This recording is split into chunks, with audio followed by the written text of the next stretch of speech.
From the station working for you, this is WRTV News at Noon, streaming now. And thanks for joining us. I'm Lauren Casey. Alyssa Donovan is joining me in studio this midday. Alyssa, it's great to have you here.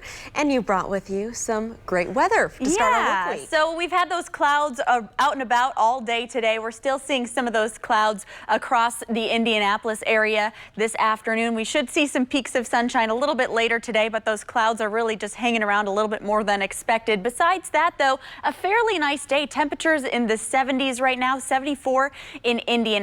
And what's going on is we have this system to the south that's kind of bringing a lot of that cloud coverage, and then we have this next approaching system continuing to push some cloud coverage in. Between that high pressure, that's trying to sneak in a little bit of sunshine for us and some dry conditions. So today we could see a little bit more sunshine this afternoon with just some peeking through in those clouds, but we'll continue to see some part of cloud coverage throughout. 82 for our high today, and looking ahead tonight, temperatures are going to drop off into the 60s tomorrow. Chances of showers and storms return to the forecast. Possibility of some severe storms as well. I'll have those details coming up in just a few minutes. All right, Alyssa, thank you. Well, COVID-19 cases are up slightly again today, according to the latest numbers from the state health department. 897 new cases were reported today by the state, and the positive test rate is on the rise again. The 7-day average is up to 6.9%. 5 new deaths from COVID-19 were also reported today.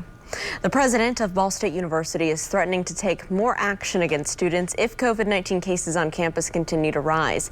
Ball State President Jeffrey Mearns says that if cases don't go down, he may temporarily suspend all on-campus courses or switch to remote learning for the rest of the semester. New numbers from Ball State show more than 500 cases of COVID-19 on campus as of today. That's 128 more cases than were reported on Friday. Today is Overdose Awareness Day across the country. In Hamilton County, some businesses are now equipped to treat an accidental overdose in a way that could possibly save someone's life. Today, the state's first opioid overdose box was installed at Schwartz's Bait and Tackle in Noblesville. The box contains a pair of gloves and 2 doses of Narcan, the drug that can help reverse the effects of an overdose. Even though Hamilton County ranks one of Indiana's healthiest counties, overdoses are still a problem there. Since January 1, as of yesterday, we've had about 72 overdoses within Hamilton County. So thanks to Steve Schwartz and the grant that we've actually obtained, we're going to be able to hopefully lower those numbers of overdoses within the county as well, too. Well, the boxes are funded by a grant from the Indiana Division of Mental Health and Addiction. We are just over 2 months away until the election. With COVID-19 deaths approaching 200,000, President Trump's campaign is turning its attention to now the unrest in some cities following police shootings. The president plans to visit the scene of the shooting of Jacob Blake in Kenosha, Wisconsin. ABC's Alex Perche tells us that the visit is not welcomed by that city's mayor. President Trump preparing to visit Kenosha tomorrow. He'll be meeting with law enforcement and surveying damage, but it's not clear if he'll meet with Jacob Blake's family.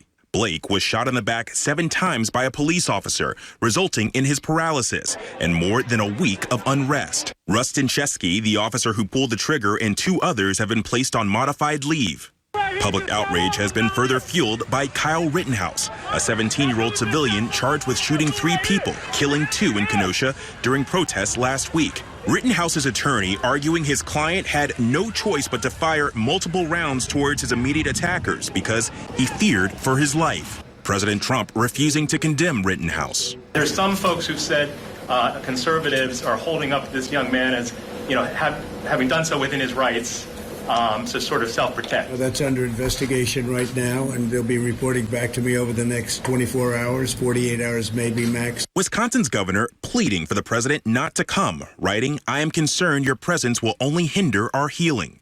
And Jacob Blake's uncle telling ABC News the president is partly to blame for what happened to his nephew and the violence across the country. How could they not be feeding on violence when our man in the White House is steady drumming it up? Kellyanne Conway telling Fox News protests are actually good for the president's re-election. The more chaos and anarchy and vandalism and violence reigns, the better it is for the very clear choice on who's best on public safety and law and order. All this after a war of words between President Trump and Portland's mayor following violent clashes between demonstrators and counter-protesters there and the death of a right-wing supporter. Do you seriously wonder Mr. President, why this is the first time in decades that America has seen this level of violence? It's you who have created the hate and the division.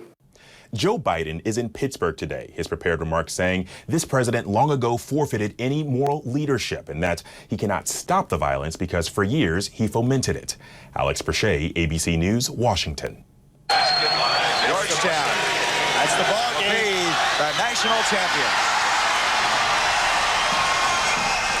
Well, he won a national title in 1984 and took Georgetown to 3 Final Fours, but John Thompson was much more than a basketball coach.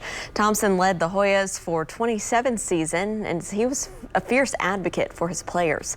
Thompson once walked off the court in protest of an NCAA rule on academics that the coach thought was unfairly targeting black players. He was also known for giving chances to other players that others had given up on, including one who would go on to join Thompson in the Basketball Hall of Fame. An incident happened in high school, and all that was taken away. No other teams, no other schools will recruit me anymore. My mom went to Georgetown and begged him to give me a chance, and he did. In addition to Iverson there, Thompson coached 3 other Hall of Famers at Georgetown: Patrick Ewing, Alonzo Mourning, and Dikembe Mutombo. He was also the first black head coach to win a national title. His family says that Thompson died at his home in Virginia last night. He was 78 years old. The death of actor Chadwick Boseman is bringing new attention to a growing problem. Next, we hear from another young person whose life was turned upside down by colon cancer. Alyssa. And we are in store for a gorgeous day. If you haven't stepped outside yet, you definitely should. 82 degrees for the high, but then we do have some storms moving in midweek. I'll break down all the details coming up.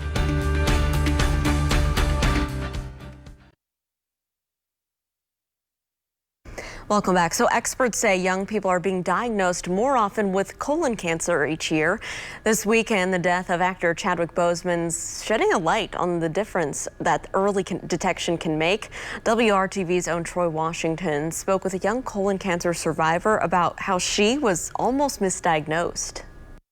You are the only one who knows your body. Nobody else knows your body. Doctors can tell you that nothing's wrong. They can tell you you're too young.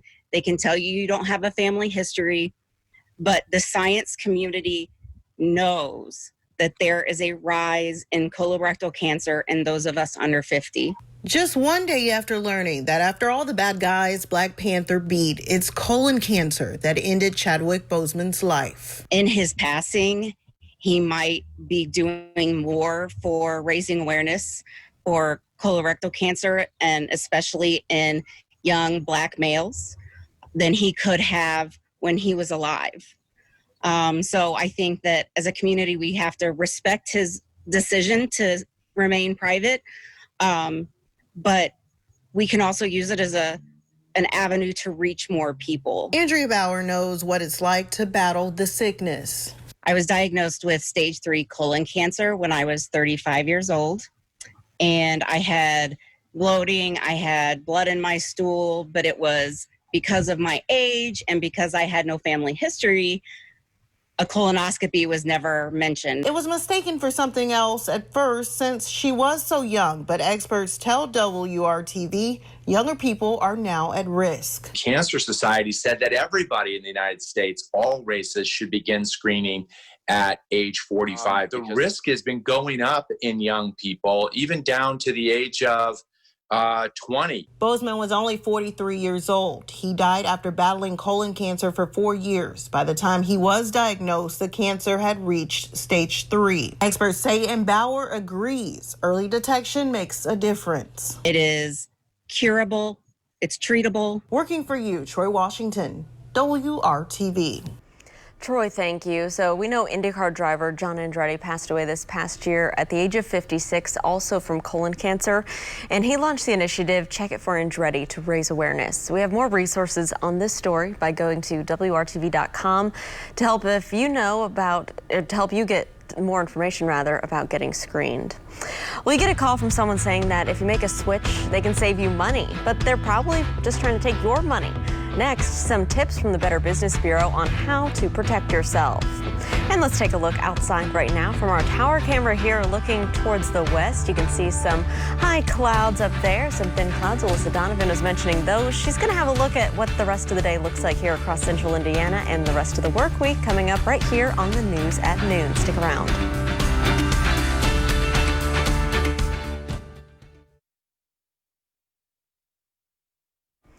Welcome back. The organization that's been working overtime to feed people before and during the pandemic is hiring Hoosiers right now. Second Helping says it has what it calls an unusual number of job openings. They include positions for staff accountant, a facilities manager, a driver, and a hub assistant. The company says it expects to be posting more job openings soon.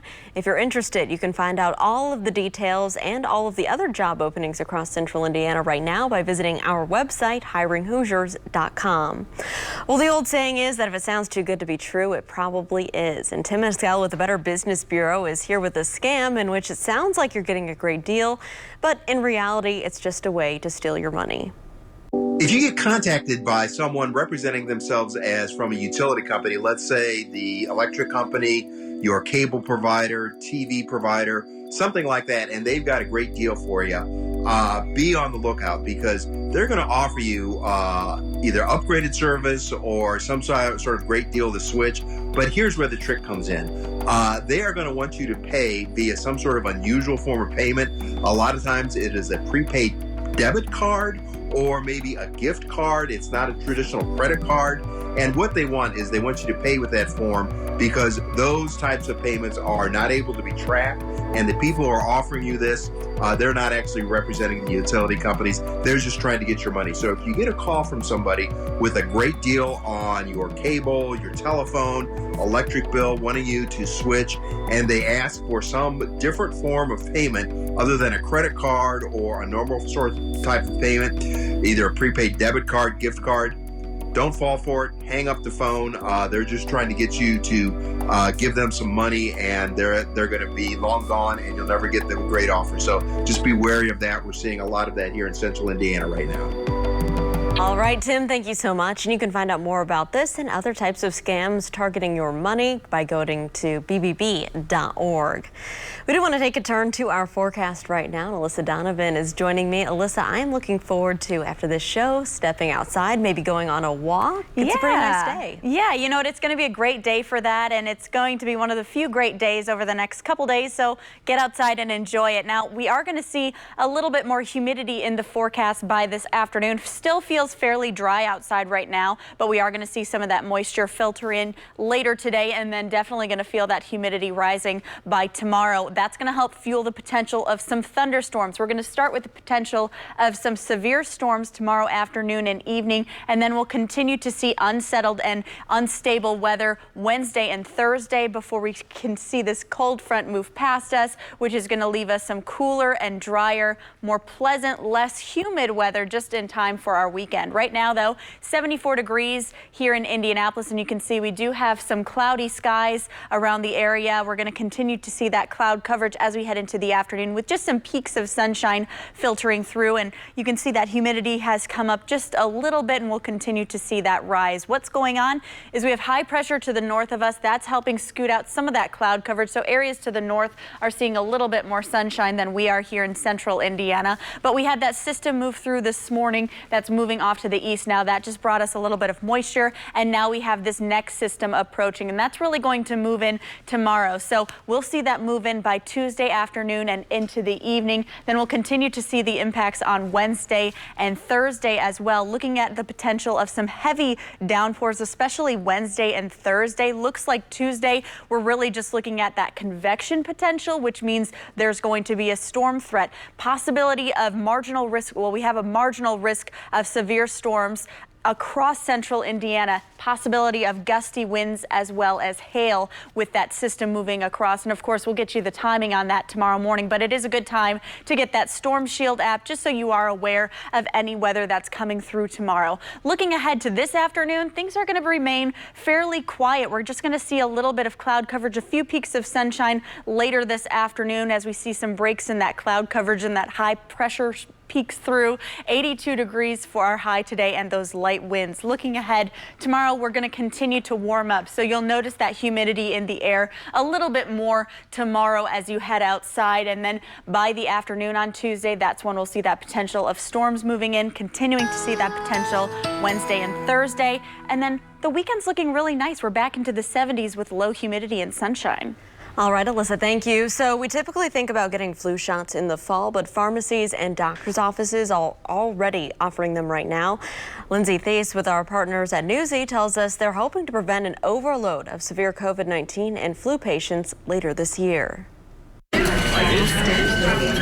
It might seem too early to be talking about the flu shot, but this year experts warn of a combination of two different viruses overwhelming hospitals. Delaney Sweet got her flu shot in August, 3 months earlier than usual. I just think you should just do it because as soon as it starts to get cold outside, flu season's going to gear back up. Some of the U.S.'s top doctors aren't just urging the public to get a flu shot, they're asking people to get it earlier. Our hospitals and doctors' offices fill up as it is in December and January when it's cold and flu season. And having COVID-19 on top of that really runs the risk of overwhelming our healthcare system. A bad flu season can really put certain hospitals into a medical stress situation. The CDC says about 50% of Americans get the flu shot. They're hoping this year that number is closer to 65%. The American Medical Association is recommending anyone 6 months and older get their flu shot by Halloween. Physicians are also preparing for COVID's impacts on flu season too. Dr. Scott Joy at Swedish Medical Center in Denver, Colorado, tells Newsy clinicians will need to be very sharp judging symptoms. While few differ between COVID and flu, many of the symptoms, like body aches, could be either virus. If it's sudden onset, high fever, we're going to think more influenza. If it's loss of taste or smell, we're going to be thinking of COVID-19. Dr. Joy says he also expects COVID to mean more televisits instead of in-person visits at the clinic.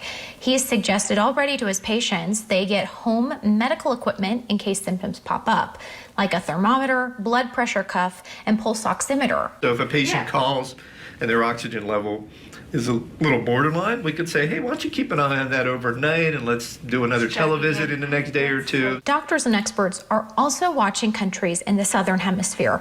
The flu season there has petered out, the CDC director says, because of COVID-related precautions. Wearing face coverings or masks, social distancing, washing your hands, being smart about crowds. They're not specific for COVID. They're going to work for any respiratory virus. Lindsay Thies, Newsy, Denver. Well, up next, a hip-hop star says it's high time for a new place to eat here in Indy. We'll show you who is bringing the black and yellow to the Circle City. Stick around. You're watching the news at noon right here on WRTV.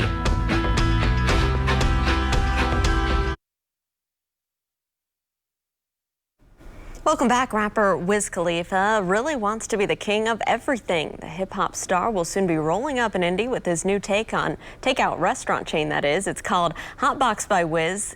Wiz Khalifa himself says that he's creating what he calls top shelf munchie menu. So far, the menu includes the Taylor Gang turkey burger as well as blazed ends. Those are the ends of the beef brisket smothered in barbecue sauce. Hotbox by Wiz will be a virtual delivery service, and it launches in Indy and 8 other cities on October 1st. Well, I am hungry now, Alyssa. Yeah, that's interesting. We are going to see a really nice day. If you haven't stepped outside, you definitely should. Temperatures right now are in the 70s. We'll creep into the low 80s later today. And we are seeing mostly cloudy skies right now. We'll see some peaks of sunshine throughout as we head into the afternoon. And then chances of showers and storms return to the forecast tomorrow. All right. Well, thank you for making WRTV your choice for news. Come back here tonight and join us for the news at 5 o'clock. Get outside. Have a great afternoon.